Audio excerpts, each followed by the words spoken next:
Okay, we are going to start the webinar in 5, 4, 3.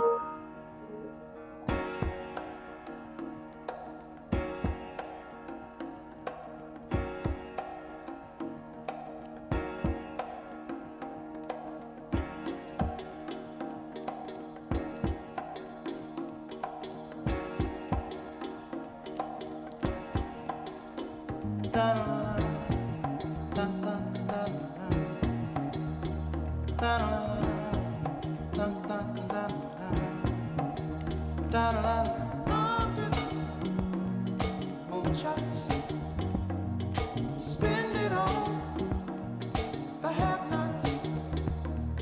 Money, we make it before we see it. You take it. Oh, make me wanna holler the way they do my life. Yeah. Make me wanna holler the way they do my life. This ain't living, this ain't living. No, no, baby, this ain't living. No, no, no, no. Inflation, no chance to increase finance. Bills pile up, sky high. Send that boy off to die. Oh, make me wanna holler the way they do my life.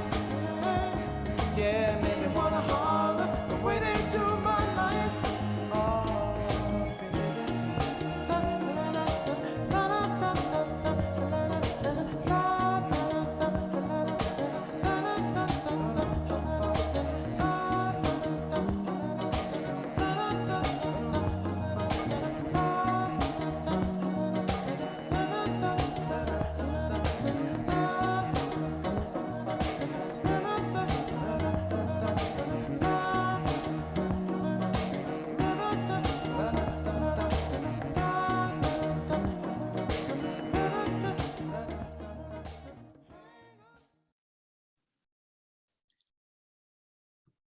Good afternoon, everyone. Thank you for coming out today, this afternoon, to our panel, What's in a Name, where we will discuss issues of identity and allyship between the Asian and Black communities. My name is Professor Mickey Turner. I'm at the Annenberg School for Communication and Journalism. And I'm also co-founder of a Black faculty group we have here at USC called MOB, which stands for Maintaining Our Bliss. Like to introduce you to my colleague at Annenberg, my next door neighbor in our office suite, and one of the premier documentarians in town, Megan Chow. Thank you, Mickey. On behalf of the Asian Pacific Islander Faculty and Staff Association, or APIFSA, I'm Megan Chow. I'm Vice Chair of the Curriculum Committee and also an adjunct here at the Annenberg School of Journalism. APIFSA was founded just a year ago by our amazing co-chairs, Linda Trong of USC Libraries and Grace Rue of the East Asian Studies Center, in the wake of the Atlanta shootings. And our group is now more than 300 strong across the UPC and HSC campuses, and has become a unifying force advocating for the issues that affect API faculty and staff at USC. I'm thrilled that APIFSA and MOB have collaborated to bring you this event today. We have an amazing lineup of panelists for this dynamic and engaging discussion. Learning from and understanding each other really is so crucial to advancing the narrative on these issues going forward. So with that, I'd like to start introducing our panelists. Dr. Viet Thanh Nguyen is the Errol Arnold Chair of English and Professor of English, Comparative Literature and American Studies and Ethnicity at USC, where he also serves as a member of the steering committee for the Center for Trans-Pacific Studies. He is a Vietnamese American author whose body of work includes The Sympathizer, a novel on the New York Times bestsellers list, and for which he received a Pulitzer Prize in fiction, and the novel Race and Resistance, Literature and Politics in Asian America. His research interests include war and memory, race and ethnicity, multiculturalism, the Vietnamese diaspora, and transnationalism. Thank you for joining us today, Viet. Thanks for having me. Dr. Adrian De Leon is an assistant professor of American Studies and Ethnicity at USC, where he also serves on the steering committee for the Center for Trans-Pacific Studies. He is a historian and poet whose work includes two poetry collections, Rouge and Barangay, an offshore poem. And he was the co-writer and co-host of the PBS miniseries, A People's History of Asian America. His current research interests include an investigation into the ways that global capitalism reorganizes social difference through an archival and ethnographic analysis of the Philippines and the Filipino diaspora. Thank you. Welcome, Adrian. And it gives me great pleasure to introduce, Dr. Sarah Townsend of the Marshall School of Business. Sarah is an interim assistant dean of diversity, equity, and inclusion, and associate professor of management and organization. She studies the psychological foundations of inequality.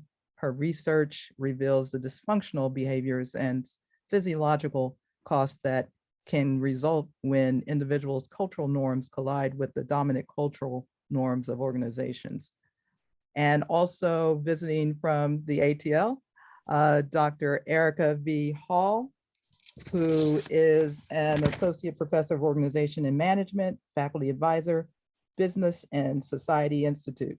Her research focuses on the influence of race, gender, and class-based biases on interactions within the workplace and the broader society.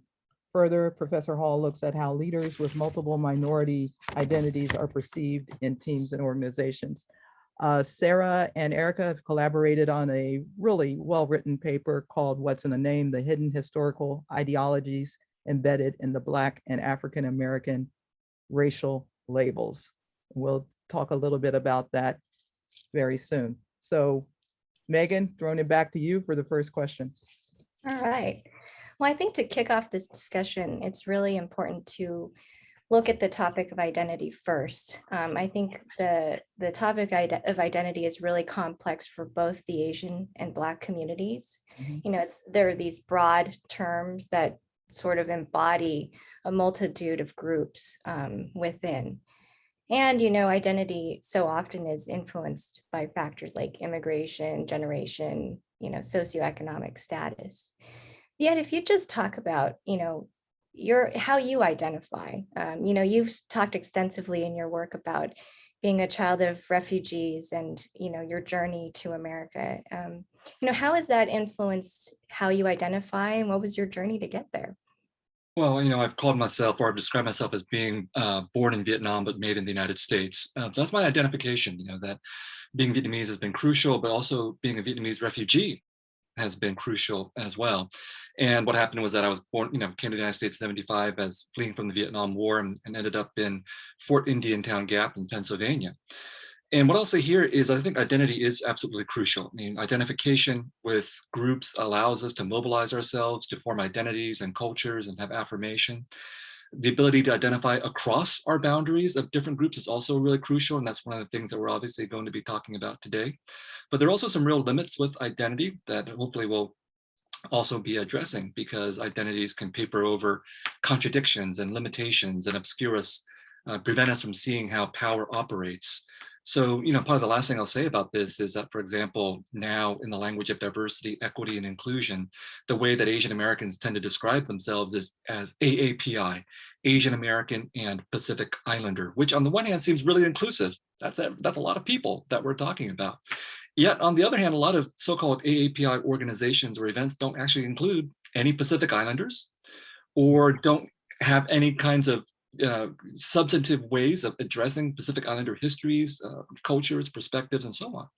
And what that really demonstrates is that, you know, the AAPI identity is often used to ignore how important power, colonialism, occupation have been to bringing Asian Americans and Pacific Islanders into the United States. And so when we use our identities, we should be really careful, you know, respectful of the need for diversity and inclusion, but also be really careful about how that kind of rhetoric can also prevent us from seeing how power can divide us as well. And by seeing that, then we can talk about how we can seize power and use it. Jumping off of that, Adrian, if you'd like to just sort of go next, he, you know, talked about Pacific Islanders being sort of ignored by that broad categorization. How do you identify and how your journey in getting there? So a little known secret is that even though I teach and I research Asian American studies, I'm actually Canadian. And so, I sort of have a different perspective, on one hand, in terms of how the United States and how North America really differs region to region in terms of how they articulate identity. But number two, why that matters. And why that matters is that, for example, for Asian American communities, we often tend to think in a very California or at the very least West Coast centric way. Right.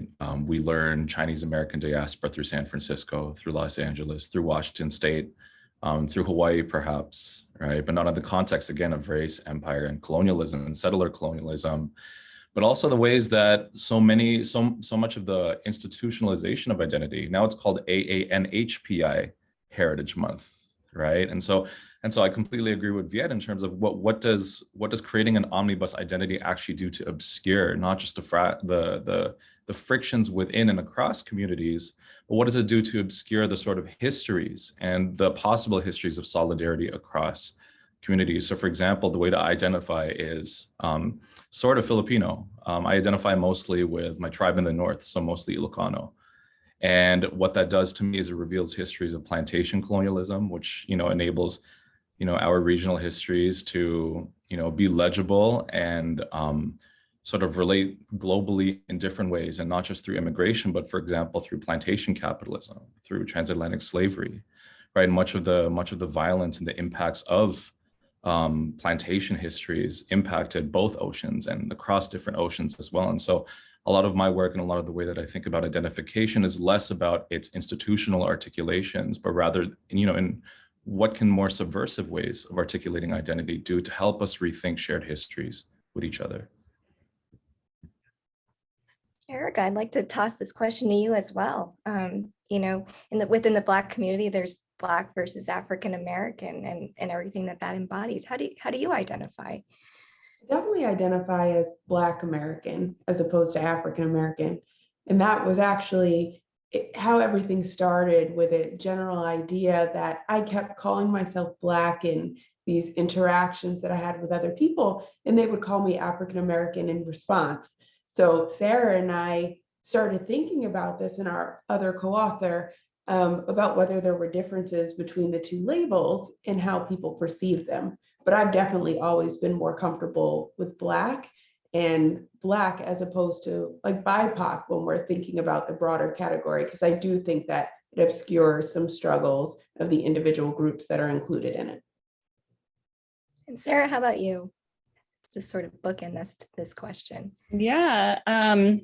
So I am mixed race, and I identify, I would say, as mixed race and not multiracial. I think in part because multiracial feels like one group of people, and doesn't really matter what your background is, you're sort of this new multiracial group. And there are some advantages to that.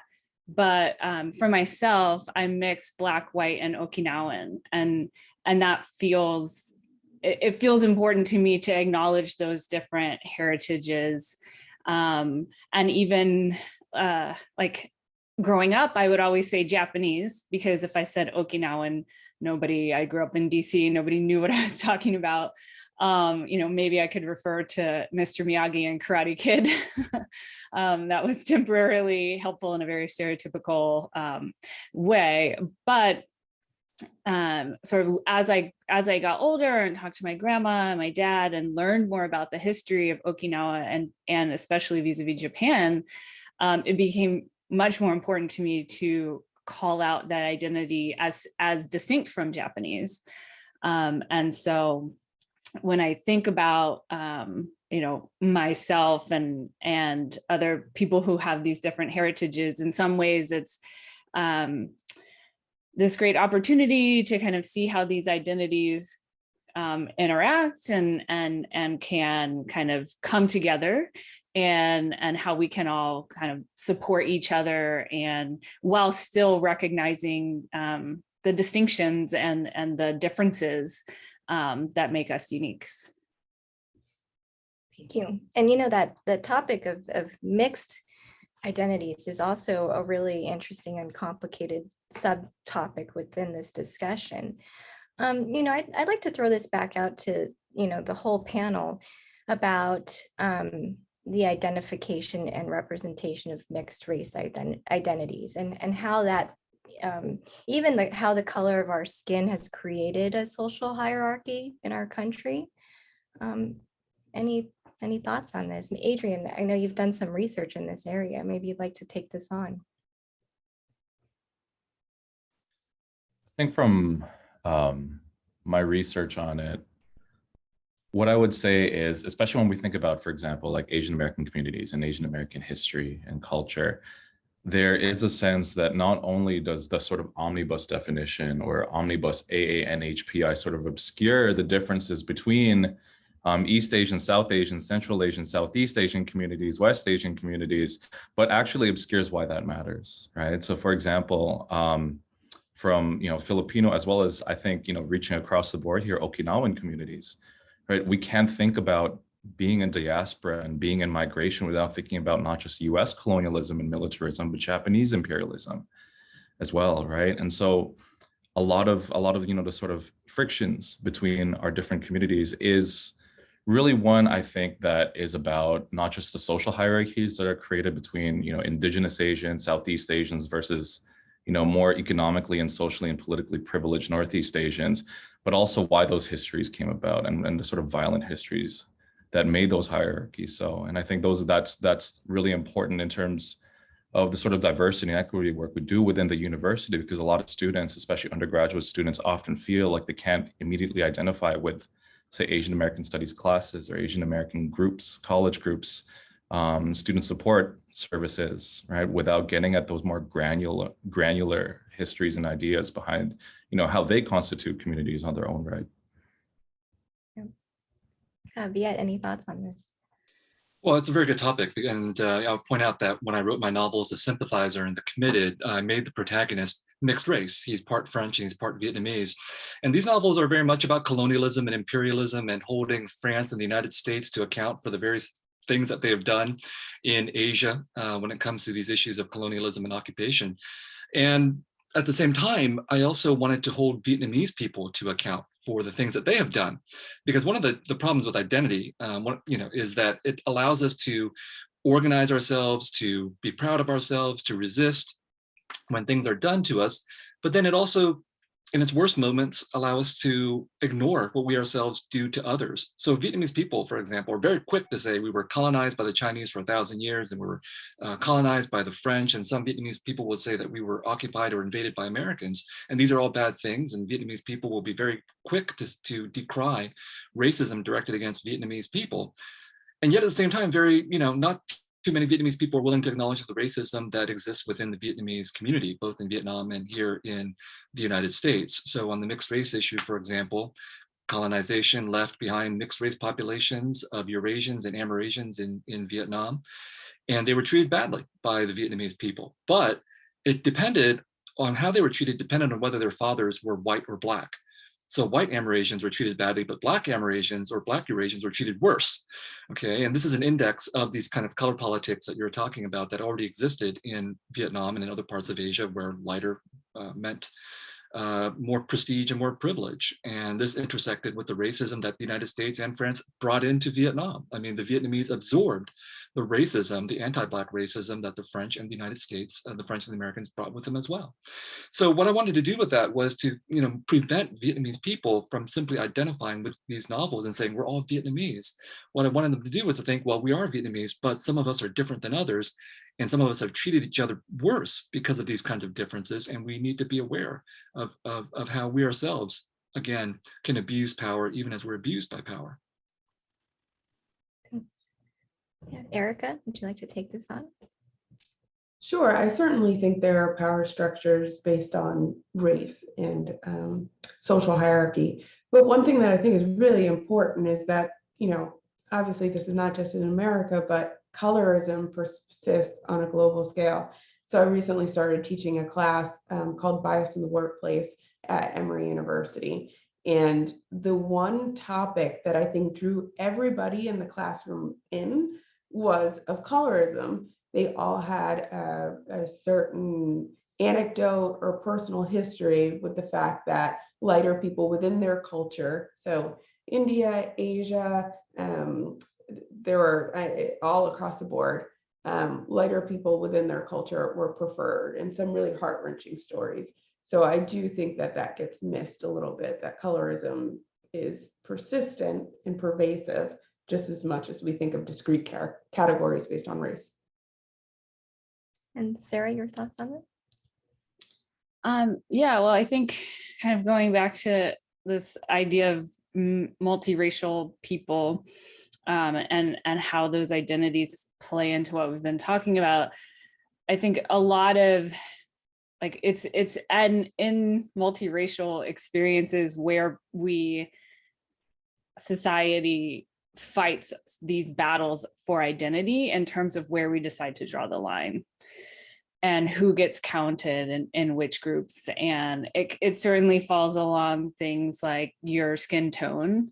And also some work I've done looks at how your social class or social class background, at least in the US, can play into this. And so if you're lighter, but also if you're just from a higher social class background, your parents went to have four-year college degrees, you're middle or upper middle class, that then you can choose to identify as mixed race, multiracial, or with, if you're part white, with the white side more easily than people who are darker skinned or just from a lower socioeconomic background, that they have a more constrained choice. And so, it's on the one hand, these identities come together and it sort of underscores our common humanity, you could say, in some ways, but then also we, until 2000, the census forced people to choose one. You couldn't choose more than one. And so it was those individuals were the places that we really forced these lines to be drawn. Well, I think it's my turn, right, Megan? Yeah. I'd like to just remind the audience that you can put questions in the Q&A box for our panelists that we will start to answer right around the 1:40 mark here. So for Sarah and Erica, I'd like to talk to you about the genesis of this paper, because it seems that part of it was inspired by some of the social movements, more recent social movements in this country. And, I never thought about it until I read your paper that, okay, it's Black Lives Matter and not African American Lives Matter. And I think that's very interesting. So is this a case where words truly do matter when it comes to conceptualization and ideology? I guess I'll take that first.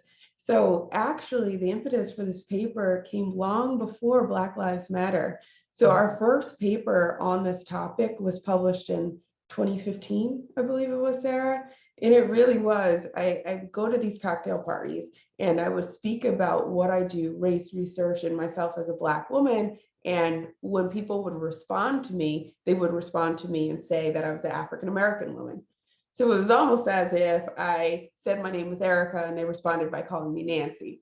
I thought it was so odd that there was kind of this sentiment that certain people wanted to avoid the term Black instead of African-American. And so we started discussing this as a team, whether there was some stigma about the word Black that certain people were picking up on that I myself, I didn't see it there. So in our first paper, we really did focus on what that was about. And we found that the Black label was associated with low socioeconomic status, criminality in some sense, and African-American was associated with high socioeconomic status. Now, the paper that we just published last year, we began to really tease out why, like, what is this about? And we found that remnants of certain social movements were kind of stuck or embedded in these words. The Black label gained prominence among the Black Power movement. So if we're thinking, I'm Black and I'm proud, say it loud, like all of this vernacular was around a time where that ideology was suggesting, hey, as Black people, we are destitute, we are down, we are impoverished. You know, white supremacy has gotten us down in the ground, and we need help because racism is literally strangling us. Where African American was coined by Jesse Jackson in around, I think it was 1989, where Jesse Jackson declared that my people are going to be called African American, or should be called African American, because we want some cultural heritage or integrity. We want a connection to a land base, just as Asian Americans have, or Irish Americans have. So Jesse Jackson was more of like a civil rights figure. And so the word African American kind of absorbed these tones of the civil rights movement and political participation. And I do want to pivot to Sarah, but that is why we're suggesting in the paper that these words have vestiges of these social movements that they gained prominence within. Yeah, I mean, I think that's right. And it's, I think what I really love about this research is that it's not, I don't think most people are aware of this, right? You kind of asked Mickey like, oh, does it mean like, what does it mean in terms of choosing these different labels? And on the one hand, you can feel like you should be able to choose whichever label you want, but you can choose whichever label, but it can't mean whatever you want it to mean, right? It means what sort of broadly we have decided as a society that it means. And that is based on where it was first used and how it was first used. And that is really sticky. And so even though it's been a long time since the Black Power movement, I think that's why it's Black Lives Matter and not African American Lives Matter, right? Because with BLM, like the point of that movement is more kind of consonant with the Black Power movement than with the civil rights movement.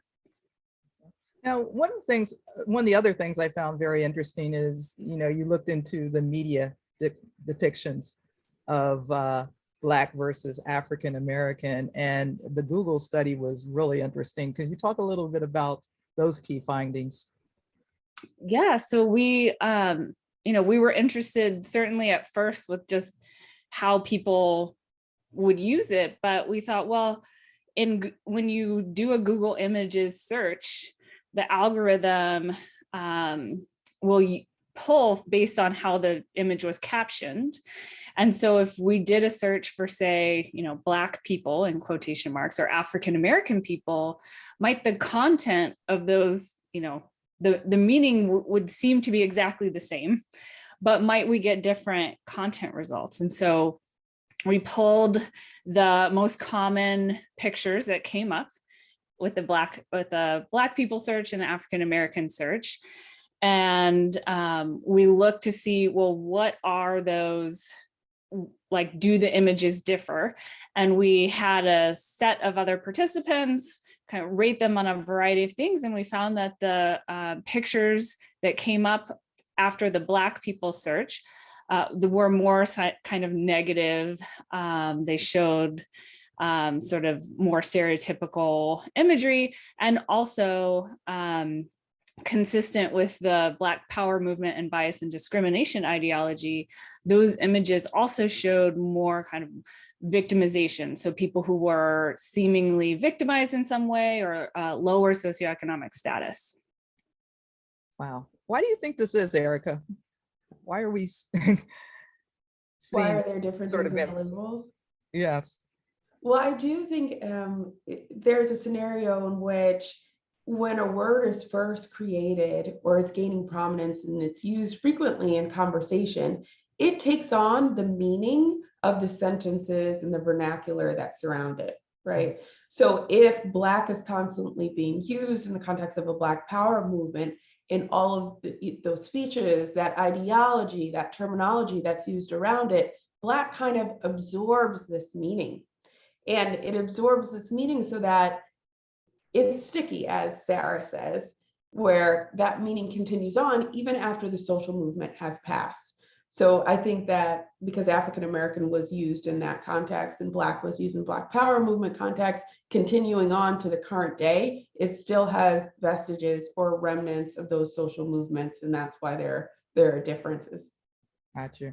Well, generationally speaking, I've been colored, a Negro, Black, and African American, and now I guess I'm going to be Black again, maybe, I don't know.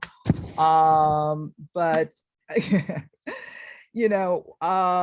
when you think about all these different labels, and I was just in New Orleans last week and was being hosted by some Caribbean friends.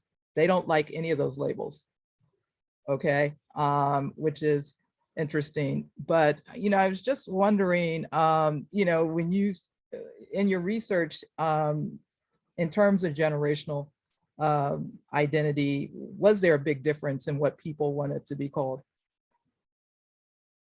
Black people, actually, or African American people. Yeah, so our research was more focused on the perceptions rather than what Black people wanted to be called. However, there is Gallup data that's out there. I think I just looked at 2021 Gallup data, and there was actually an equal split between whether people wanted to be called Black versus African American, and then a large majority of people who said, I just don't care, right? I don't care either label what I am called.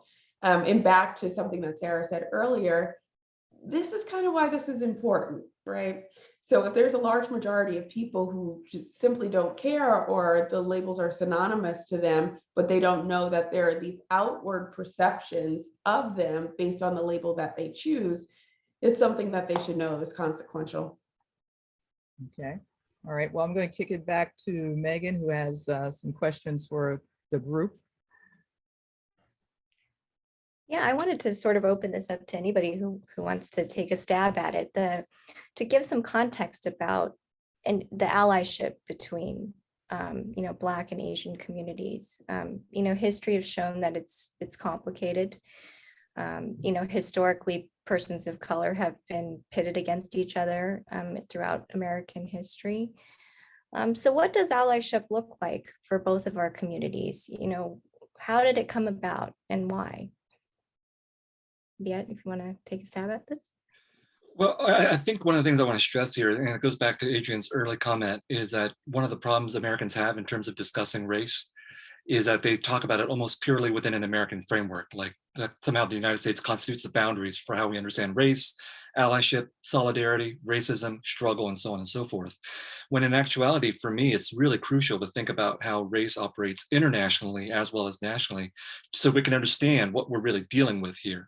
So for example, in the discussion of anti-Asian violence that's happening today, because there's a lot of it going on, right?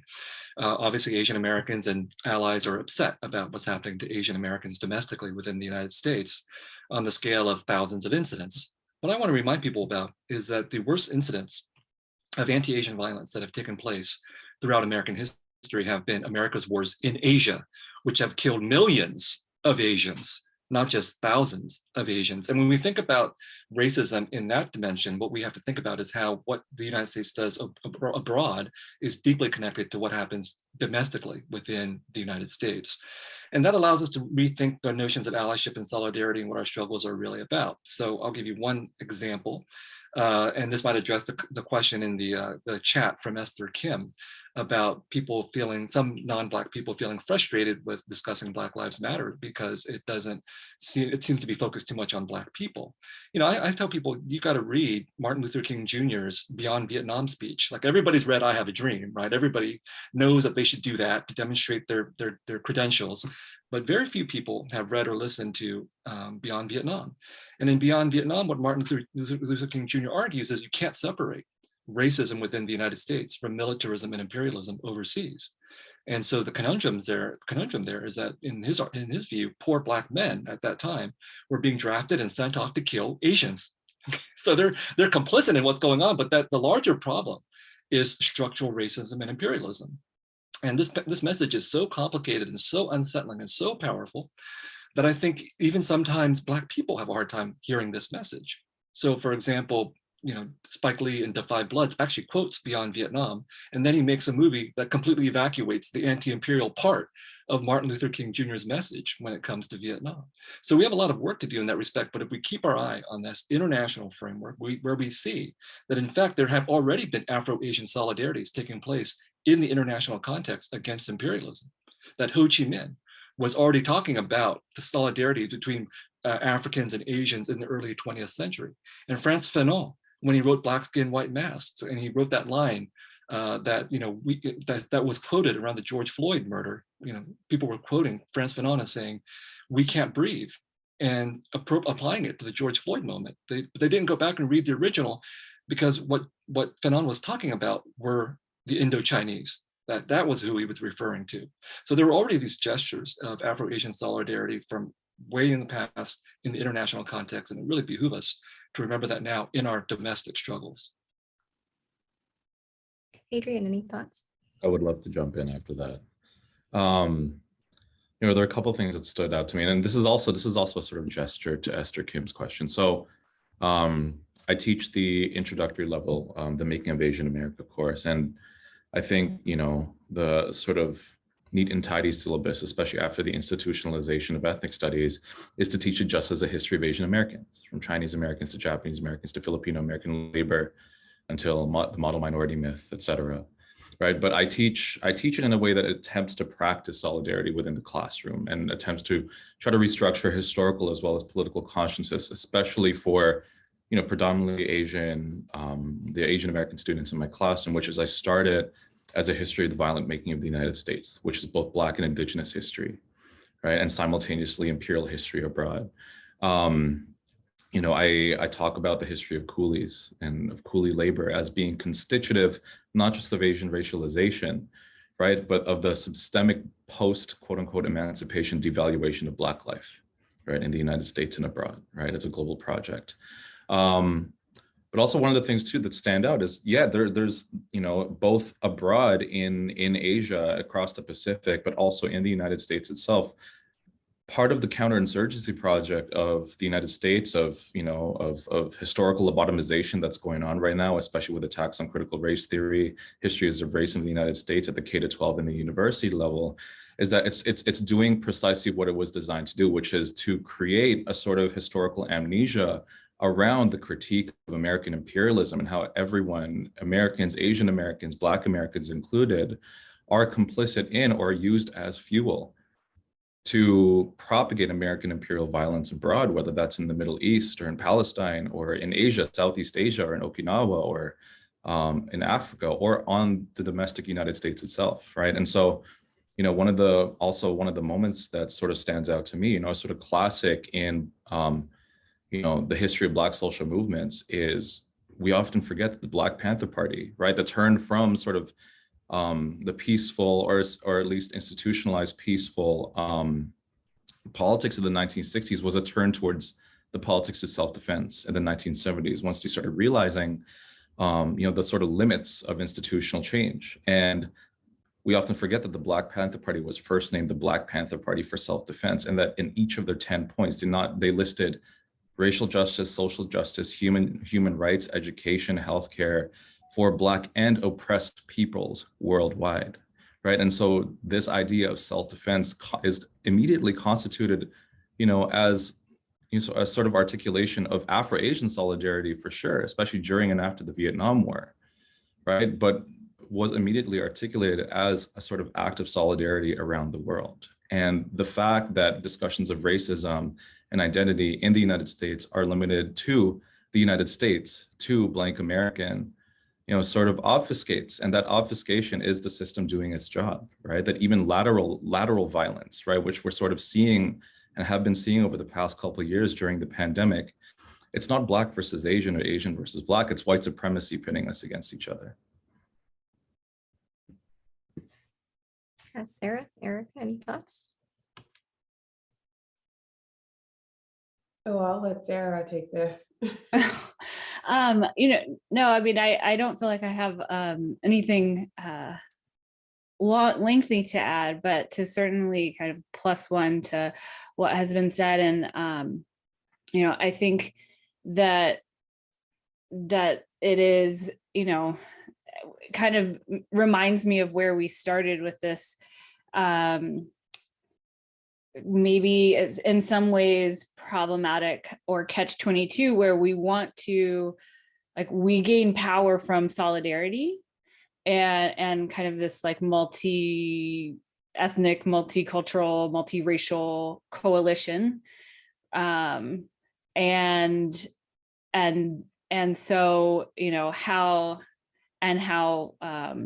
white supremacy historically and still today recognizes that and tries to break those coalitions apart.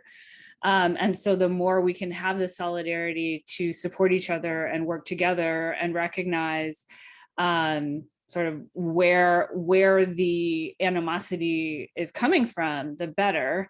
And then just to make it even more problematic, I also see that then as like, how can we both do that while still within our own groups, like recognizing the, you know, the smaller differentiations, and how can we kind of be both this like conglomeration of people working together, but still acknowledge and value all of the different subgroups. You know, it's just to sort of make it even more hard than I think, you know, battling white supremacy already is. Well, I'm going to sort of piggyback on Esther's question as well, because we're all educators here. And she did make a point about, you know, students who have identity issues. How can we best help our students in this space in terms of identity and allyship?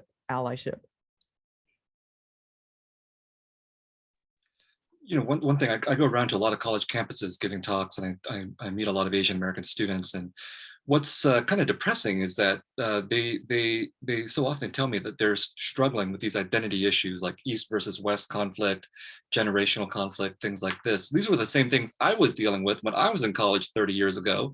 And this is what Asian American college students were dealing with 30 years before me. So there's a huge endurance of these kinds of identity issues, and they remain very pertinent for a lot of Asian American students.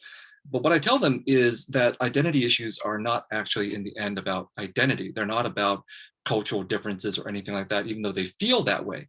Because if they were about cultural differences, this generation should be in great shape.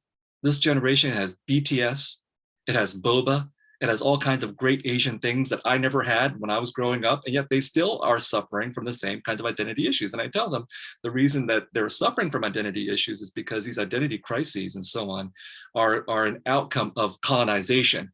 I mean, the fact that we have East-West conflict is because these cultures and countries and histories have been brought together through conflict and imperialism, right? And that's the larger picture that they need to take into account. And that means that these identity crises and identification issues will repeat from generation to generation, although sometimes they take on new names. You know, we're debating African American or Black, and for us, Asian Americans, it was like, you know, are we Orientals? Are we Asians? Are we Asian Americans? Are we AAPIs? Are we NHPIs? And all these attempts of renaming, of trying to work through an identity issue isn't going to solve the problem. That's really discouraging in some ways, because again, it's easier to say, well, if we can just have a bulgogi hamburger, we can solve all of our issues, but it's not. But it's heartening in another way, because if we understand that the larger framework is one of imperialism, colonization, and decolonization, and that this is something that's been in the works for literally hundreds of years, but that if we know that, then we have the framework necessary to build the kind of allyship and solidarity that we need, which is not around identity, but around politics, around recognition of our mutual and overlapping histories, and building coalitions that will both remember our previous coalitions and seek to forge new ones. There you go. Anyone else like to chime in on that? Adrian? You look like you're thinking about it. I am. Could you repeat the question again? Just to make sure I got it. It was basically, how can we help, as educators, help our students deal with any types of identity issues they might have? Right. I think, for me, one of the, first and foremost, not just a sort of a pedagogical strategy, but an ethics in how I approach, especially undergraduate classrooms, is, patience and generosity and openness, right? Because I was that student, not just having, those sort of identity issues, but I very much aligned with, very far right politics, having grown up in a very fundamentalist, you know, you know, ethno-nationalist Filipino Christian community in Canada, right? And so I think back to the time when, I had, teachers and professors be really patient with me as I dealt with, some really basic identity issues that we kind of look at now as, East versus West. How do I deal with hybridized identity? How do I deal with my relationship with intergenerational trauma? Right. And in some ways, I think those are really powerful questions that students continue to ask.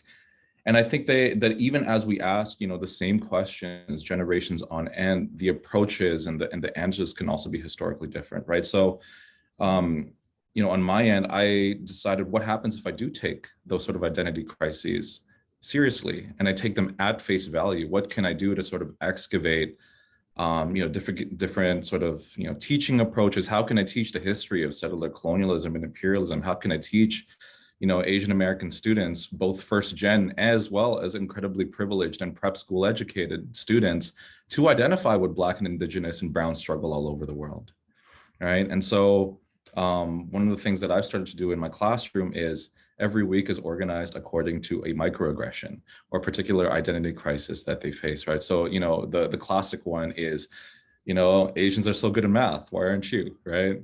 I wasn't good in math. Right. And so I use that to teach, the history of labor, the history of technocracy, the history of the Cold War, right? And the history of the economic history of immigration. Or,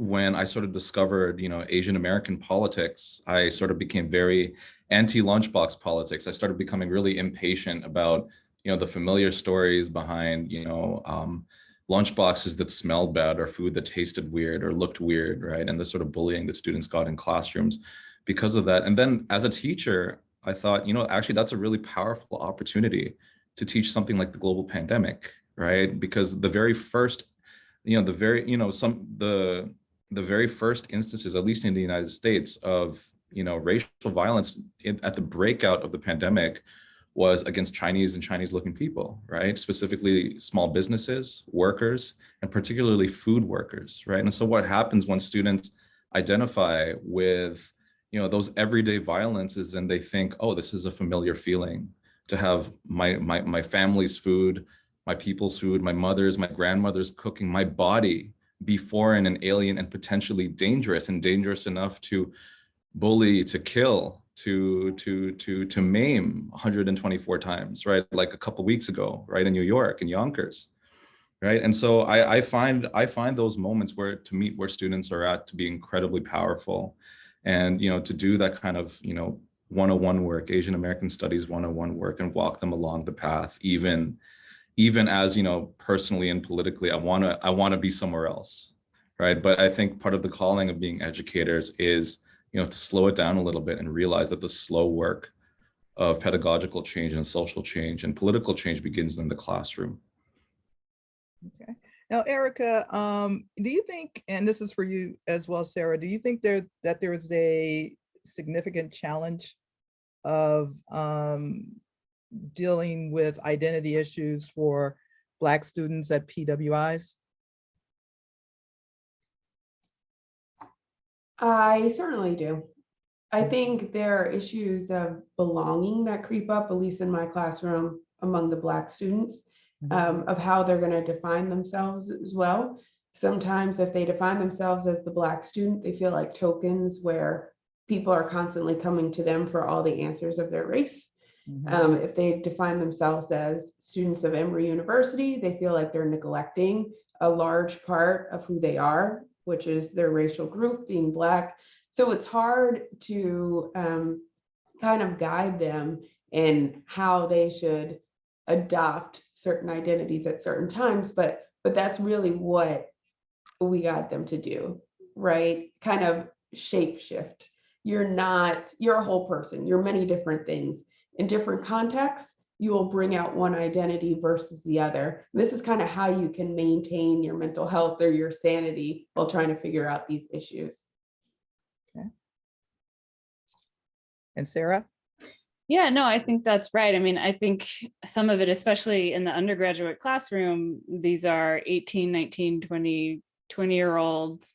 And just from my memory of my days studying psychology, this is a big point of that period, right? That's when you're developing your identity kind of about everything, right? So certainly very much your racial identity and what that means, but every other identity too, in terms of, you know, what you're going to major in and what kind of person you're going to be. And so I think, you know, I certainly feel what has been said in terms of wanting students to be here and they're here.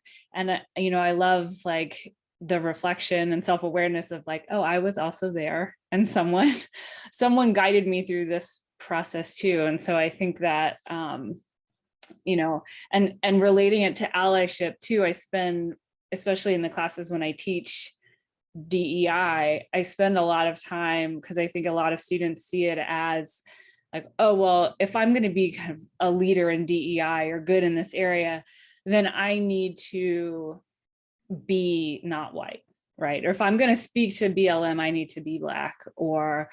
And certainly for many of us, our initial interest maybe in some of these topics has come from our personal experiences and backgrounds, but our expertise isn't like expertise in anything else, right? You know, like in accounting or something, you might have initial inclination to be an accountant, but you only become someone who can teach other people to be accountants by lots of study and lots of dedication. And so I, you know, trying to kind of pass that on to students of, you know, this is something that affects all of us. Mm-hmm. And it's not, you don't need a particular identity to understand it, to care about it, to effectively push for change.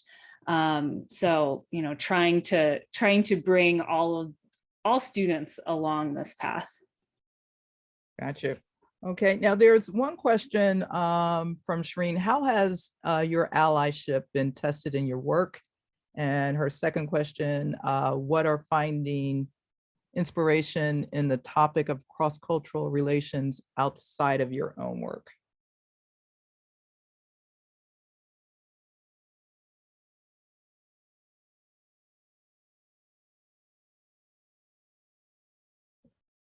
Adrian, you want to take it? You're always looking like you're, the wheels are turning. This is more of my reading face, don't worry.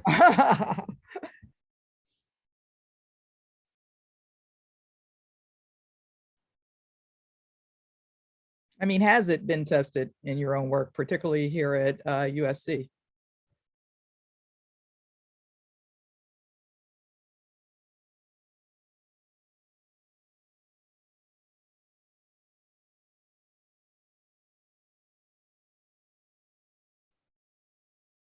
I mean, I'll speak to me. I don't know if this really addresses the question, but I'll say something.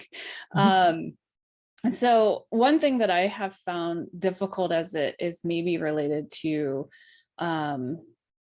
allyship, and I think from the perspective of being a professor and faculty member, is how to make sure a diverse class and a diverse classroom environment filled with diverse students or a diverse group of students, how it can really be kind of inclusive and foster belonging and psychological safety for everyone. And I think that I've found that to be very challenging, and in part because as it relates to allyship, this feeling of like, you identify with some of the students more than others because of shared identity. Mm-hmm. But as the professor, it's our job to give equal sort of weight to everyone's perspective and experiences, so long as they're contributing to the classroom, a positive classroom environment. And so how to kind of equally validate different experiences and sometimes experiences and perspectives that are in opposition to each other. How to navigate that, I think, is something, I don't know if I would say it's an allyship that's been tested, but it's certainly a very hard sort of thing to negotiate in the classroom or just with students in general. Just to sort of piggyback on that for everybody here, what are some actions that, we can take as educators to sort of demonstrate or exemplify allyship? And then, just what are some actions that people can take if they want to be an ally to either one of our communities? I'll try to combine an answer to that one with the previous question about allyship, which is, I think I find my allyship tested all the time because of my ignorance. It's like I feel like as professors, we're called upon oftentimes to talk about issues as if we're authorities, as if we're masters, and maybe true or not in certain circumstances. But I also feel like I've learned so much over the last few decades, and I still have more to learn. So I'm always continually being surprised by the kind of work I do as an academic and as a writer, as I learn more things that force me to challenge myself. So I mentioned, for example, that when I came as a refugee, we were settled in Fort Indiantown Gap in Pennsylvania. Well, for most of my life, I never thought twice about the name Fort Indiantown Gap.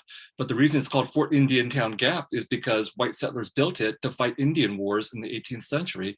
And then in the 1970s, Fort Indiantown Gap, an American military base, was being used to house Vietnamese refugees coming from a war in Vietnam, where the American soldiers called the Vietnamese people the Indians.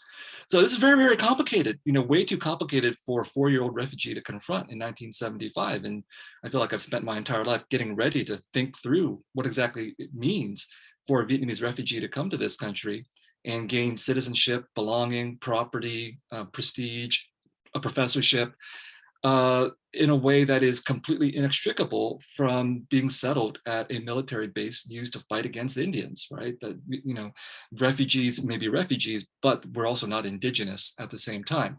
So there's a lot to learn, a lot of challenges if we start to think about the complexities of issues. And so that's one of the beauties and the pains of being a scholar. There's always more to read. And to address your question directly, Megan, as teachers, I think one of the things that's really crucial is that our teaching should reflect what we learn in our scholarship, and that if we really are committed to DEI at the level of how it affects us as professors or professionals, and if we're curious about it in our scholarship, try to figure out how to enact it in your teaching as well. So one concrete example, I teach a class on the American War in Vietnam. I've been deeply informed by many of the things we've been talking about today. What that means is that I teach the American War in Vietnam, not the way it's taught through Hollywood, which is mostly about what the war means for white men and occasionally Black men. I teach the American War in Vietnam as something that involves international, partners and nations in this gigantic conflict in Southeast Asia. And I talk about it from the United States perspective as something that pulls in the entire diversity of the United States. So the students get to see that it's not just about white guys, but also about Black men, about civilians, about women, about Vietnamese people and other Southeast Asians. That to me is, in a way, but through pedagogy, that we can really demonstrate that we're willing to look beyond sort of the superficial elements or even the black-white binaries that often characterize some of the issues that we touch on. Can I follow up on that one? So as I mentioned, I teach a class, Bias in the Workplace, and luckily for me, it's an elective. So everybody has elected to learn about these issues of racism, discrimination, and allyship. And they're very optimistic, positive, and they really want to help. They're very action oriented. So a common question that I get is, how can I be a better ally?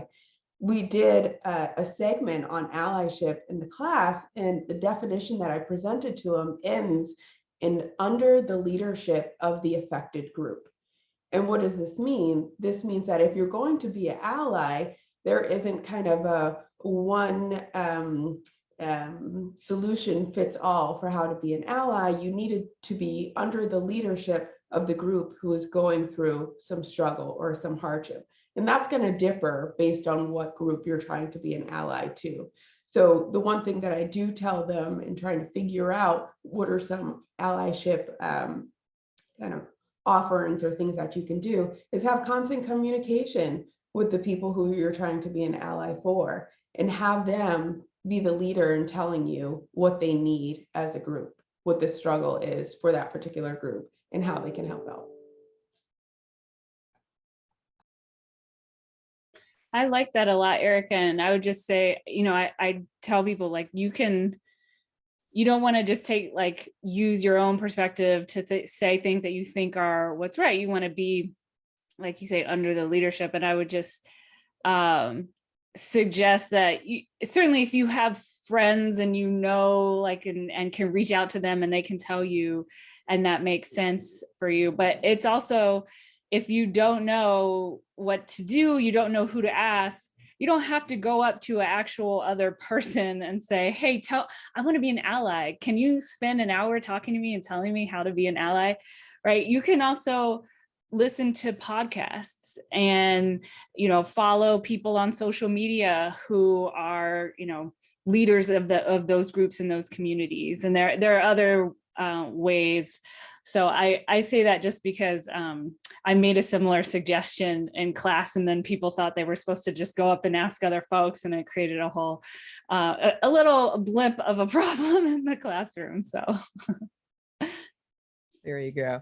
And before we leave, I'm going to pick on you one more time, Adrian, because you look like you have something to say, but if you don't, I apologize. All right, I appreciate it. I think the six of us have sort of are familiar with this too, but for the broader audience, right, especially for staff and specifically also for faculty, other instructors and professors from more privileged backgrounds at moments of crisis, do the work in your classrooms as well. It helps us out, right? So for example, in Atlanta, I've often, I had to completely stop my pedagogy, right? I stopped all of my classes for about a week, and I held grieving space for anyone who wanted to come and just share space and grieve and talk it out and hash it out and have someone to listen. But across the board, what I hear is I'm the only professor who's actually acknowledging a particular crisis, right? Whether it was George Floyd or Breonna Taylor and the acquittal of her murderers, or the Atlanta massacre almost exactly a year ago, or what's been happening this past week, that it matters to students to hear their professors, even from other disciplines, speak out, or at least to be able to just share space, provide space, even if you're not an expert in issues of race, diversity, equity, and solidarity, then give the space, especially for students of color, to be able to process that, to readjust your curricula and syllabi, right? Because it not only helps students out and feel humanized in the classroom, but it helps your colleagues out as well, to be able to share that work and be a little bit more democratic about the care work that is being a teacher. Absolutely. Well, thank you all so much for sharing your time and your talent and your expertise with us this afternoon. This should have probably been a 2-hour conversation in Bovard from a large group, but we do what we can during this pandemic.